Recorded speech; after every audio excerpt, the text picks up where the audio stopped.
Hello everyone, I hope you are all well. I'm also well by the grace of Almighty. Welcome to my class. This is Rana Das.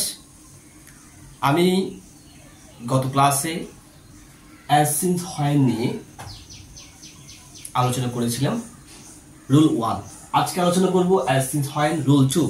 অর্থাৎ গত ক্লাসে আলোচনা করেছিলাম দুটি subject একই থাকলে ওকে এই ক্লাসে আলোচনা করব as since when দেখব কমপ্লেক্স সেন্টেন্স থেকে আমরা সিম্পল সেন্টেন্স সিম্পল থেকে কম্পাউন্ড কিভাবে রূপান্তর করব ঠিক আছে অর্থাৎ as since when যুক্ত বাক্যের ক্ষেত্রে দুটি সাবজেক্ট যদি ভিন্ন হয় এবং বাক্যের মধ্যে যদি am is are was were have has had এই ভার্বগুলো যদি থাকে ওকে এই অক্সিলারি ভার্বগুলো যদি থাকে তখন আমরা কিভাবে কমপ্লেক্স থেকে সিম্পল থেকে কম্পাউন্ড করব সেটা নিয়ে আলোচনা করব ওকে তাহলে লাস্ট ক্লাসে কি করেছিলাম সাবজেক্ট দুটি একই হলে এখন করব সাবজেক্ট দুটি ভিন্ন হলে এবং বাক্যের মধ্যে কি থাকবে am is are was were have has had okay simple complex থেকে সিম্পল রূপান্তর করব দেখো তাহলে আমি লিখে দিয়েছি একটু তোমরা নোট করে নিবে দুটি ক্লাস এ সাবজেক্ট ভিন্ন হলে আমরা এই নিয়মটা ফলো করব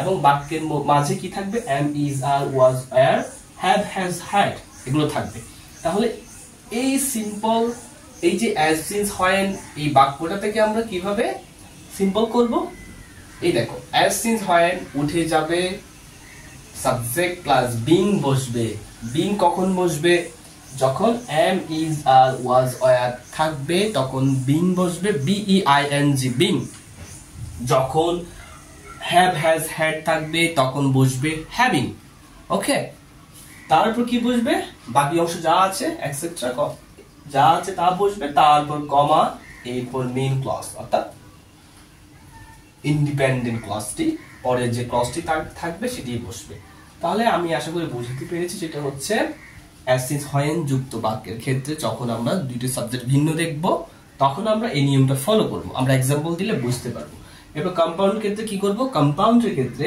as since when উঠে যাবে সাবজেক্ট ভার্ব এক্সটেনশন অর্থাৎ সাবজেক্ট ভার্ব বাকি অংশ বসবে মাঝখানে এন্ড বসবে এই পরে মেইন ক্লজটি বসবে দেখো প্রত্যেকটা জায়গায় সেম সেটা হচ্ছে কি সিম্পল ভাবে আমাদের শর্টকাট বা মনে রাখতে হবে ঠিক আছে এত বড় লেখা দেখে ঘাবড়ানোর কিছু নাই ওকে তাহলে এই দেখো as since when যুক্ত বাক্যটার ক্ষেত্রে আমরা কি জাস্ট as since when এগুলো হচ্ছে মার্কার কি মার্কার কমপ্লেক্স মার্কার এগুলো উঠে যাবে সব সময় উঠাই দিব তারপর সাবজেক্ট বসবে তারপর এগুলো being বসাবো am is are was were থাকলে being বসাবো have has had থাকলে having বসাবো ওকে কম্পাউন্ডের ক্ষেত্রে তাও সেম as since when উঠে যাবে প্রথম ক্লজটি বসবে মাঝখানে and বসবে সেকেন্ড ক্লজটি বসবে আমি একটা एग्जांपल দিচ্ছি एग्जांपल দিলে বুঝতে পারবে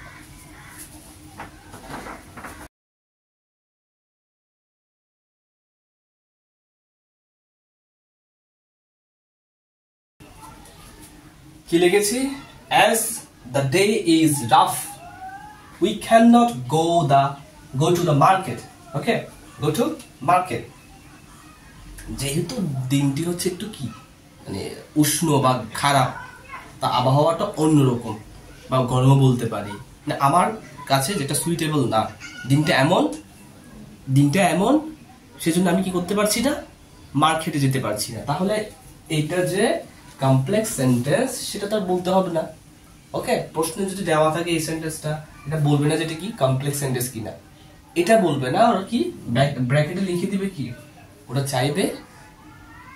চাইবে কি এটা সিম্পল করো বা কম্পাউন্ড করো এটাই চাইবে তাহলে আমি তো দেখলেই বাক্যটা বুঝতে পারবো এটা কমপ্লেক্স সেন্টেন্স কিভাবে বুঝতে পারবো বলেছি কমপ্লেক্স সেন্টেন্স চেনার উপায় এই যে as দেওয়া আছে যে মার্কার কমপ্লেক্স সেন্টেন্সের দুইটা কি থাকবে ক্লজ থাকবে একটা হচ্ছে সাবঅর্ডিনেট ক্লজ একটা principal clause okay we can not go to market আমি মার্কেটে যেতে পারি না এই কথার মধ্যে দিয়ে একটা কোনো আকাঙ্ক্ষা থাকে না বাক্যটা শেষ হয়ে যায় আমরা এভাবে বলতে পারি সেজন্য এটাকে বলছি আমরা ইন্ডিপেন্ডেন্ট ক্লজ স্বাধীন ক্লজ ওকে এটার উপর কোনো আমরা কি করছি না হস্তক্ষেপ করছি না বা এই বাক্যটা এটাই এখানে সমাপ্ত কিন্তু এই বাক্যটা যদি বলি as the day is rough যেহেতু দিনটি খুবই খারাপ যেহেতু দিনটি গরম যেহেতু দিনটি হচ্ছে আমার পক্ষে সুটেবল না তারপর কি হবে তারপর কি আমাদের একটা আকাঙ্ক্ষা থাকে এরপর কি হতে পারে।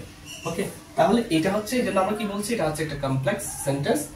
এটাকে থেকে আমরা কিভাবে কি করবো, সিম্পল করব। ওকে, তো সিম্পল করার উপায় কি বলেছি, যদি সাবজেক্ট দুইটা কি থাকে, ভিন্ন থাকে, এই দা দে একটা সাবজেক্ট, ওকে, উই একটা সাবজেক্ট, তো সাবজেক্ট দুইটা ভিন্ন আছে আছে তারপর কি বলেছি, এই কমপ্লেক্স সেন্টেন্সে যদি সাবজেক্ট দুইটা ভিন্ন থাকে এবং একটা কি থাকে, এই am is আর was আর have has এগুলো যদি থাকে, এই অক্সিলারি ভার্ব গুলো যদি থাকে, তখন আমরা এই রুলস এর মধ্য দিয়ে নিয়মগুলো করব। তাহলে এটা as since when থাকবে, দুইটা সাবজেক্ট ভিন্ন থাকবে এবং একটা কি থাকবে, একটা ভার্ব থাকবে। ওকে, কোন ভার্ব, am is আর was আর। তাহলে একটু বুঝতে পেরেছি আশা করি, এটা কমপ্লেক্স সেন্টেন্স। এটাকে আমরা এখন সিম্পল করব। কি করব, সিম্পল কিভাবে করব, এই যে দা দে সাবজেক্ট, উই সাবজেক্ট, দুইটা সাবজেক্ট আছে, ঠিক আছে। তাহলে আমরা কি করব, প্রথমে সিন্স অ্যাজ হোয়েন এগুলো তো তুলে দিব, মার্কারগুলো তুলে দিব, এগুলো তুলে দিয়ে প্রথমে কি বসাবো, সাবজেক্ট বসাবো। সাবজেক্ট কি, দা ডে, দা ডে। তারপর কি বসাবো, তারপর হচ্ছে বিং অথবা হ্যাভিং। বিং কখন বসাবো, am is আর was আর থাকলে বিং বসাবো, এই যে ইজ আছে এই জন্য বিং বসাবো। যদি হ্যাভ হ্যাজ হ্যাড থাকতো হ্যাভিং বসাতাম, বিং। ওকে, এবার বাকি যা আছে, বাকি অংশ কি আছে, বাকি অংশ যা আছে তা বসবে, বাকি অংশ বসছে এবং কমা বসছে। এরপর কি, মেইন ক্লজটি বসবে। মেইন ক্লজ কি, এটা হচ্ছে মেইন ক্লজ, এটা বসবে, পুরোটা বসে যাবে। we cannot go to market। ওকে, তাহলে অর্থ কিন্তু সেম থাকতেছে। কেমন, কি বলতেছি, তারা দিনটি গরম হওয়ার কারণে বা দিনটা খারাপ হওয়ার কারণে আমরা বাইরে যেতে, আমরা বাজারে যেতে পারি নাই। এটা হচ্ছে কি সিম্পল সেন্টেন্স। তাহলে এবার কম্পাউন্ড কি করব, কম্পাউন্ড সেন্টেন্সটা করে ফেলি।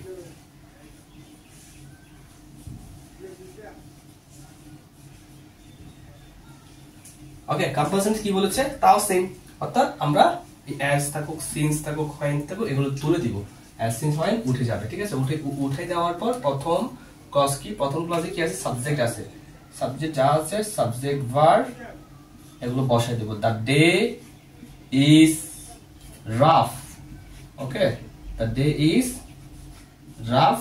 এরপর কি উঠে যাবে, এরপর সাবজেক্ট ভার্ব এক্সটেনশন, বাকি অংশ বসাইছি, সাবজেক্ট ভার্ব বাকি অংশ বসানোর পর এন্ড বসাবো, ঠিক আছে। And main clause, main clause কি, পুরো যেটা আছে সেটাই, ঠিক আছে। উই cannot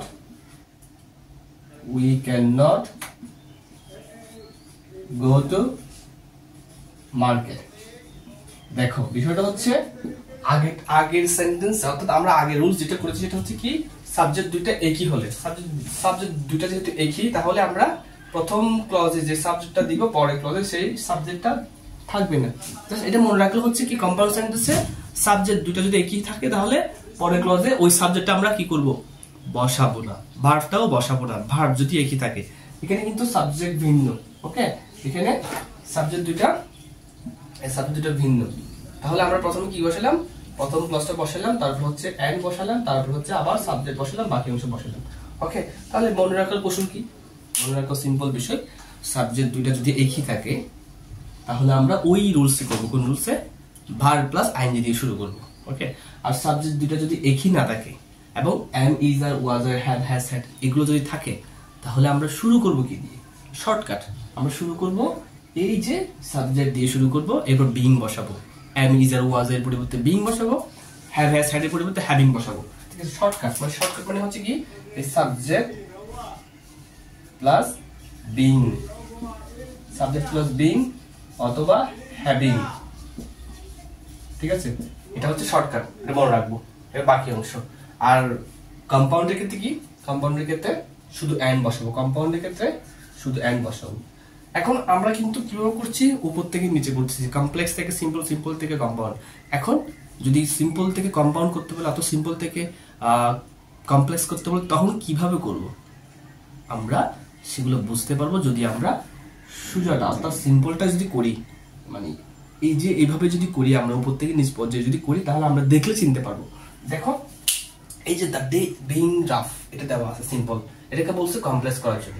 তাহলে আমার মনে রাখ আমি সোজা থেকে আসছি, আমি সোজা থেকে করে আসছি, আমি উপর থেকে করে আসছি কি অ্যাজ থাকলে এবং সাবজেক্ট দুটো ভিন্ন থাকলে তখনই আমরা কি বসাবো, এবং অ্যাজ থাকলে এবং যদি বিং থাকে সাবজেক্ট দুটো ভিন্ন থাকলে তখনই এই বিংটা বসবে।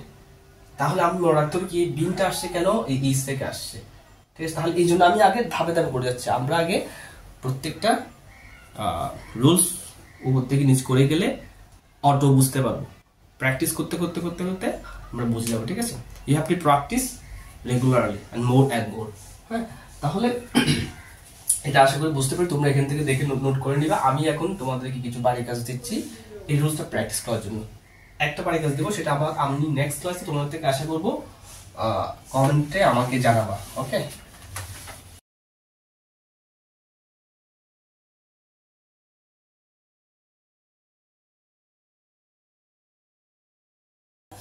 তাহলে এই রুলস অনুযায়ী আমি এক্সাম্পলটা দিলাম, তোমরা প্র্যাকটিস করবা এবং এই রুলস অনুযায়ী আনসার দেওয়ার চেষ্টা করবা। যদি বুঝে থাকো তাহলে আমি আশা করি তোমরা কমেন্ট সেকশনে এটা আনসার দিবা, আমি রিপ্লাই দিব, ওকে। when we had read books, যখন আমরা বই পড়েছিলাম, he discovered new idea, অর্থাৎ সে অনেকের মধ্যে সে কি করেছে, এই নতুন একটা আইডিয়া বের করেছে, ওকে। তাহলে আশা করি তোমরা প্র্যাকটিস করবা এবং দেখা হবে পরবর্তী ক্লাসে। আমরা ধাপে ধাপে এইভাবে প্রত্যেকটা রুলস করে দেওয়ার চেষ্টা করব। তোমরা এটা দেখে নোট করে নিবা, নোট করে এবং আমার কমেন্ট সেকশনে তোমরা হচ্ছে এটার রিপ্লাই করবা, okay. Goodbye everyone, see you the next class.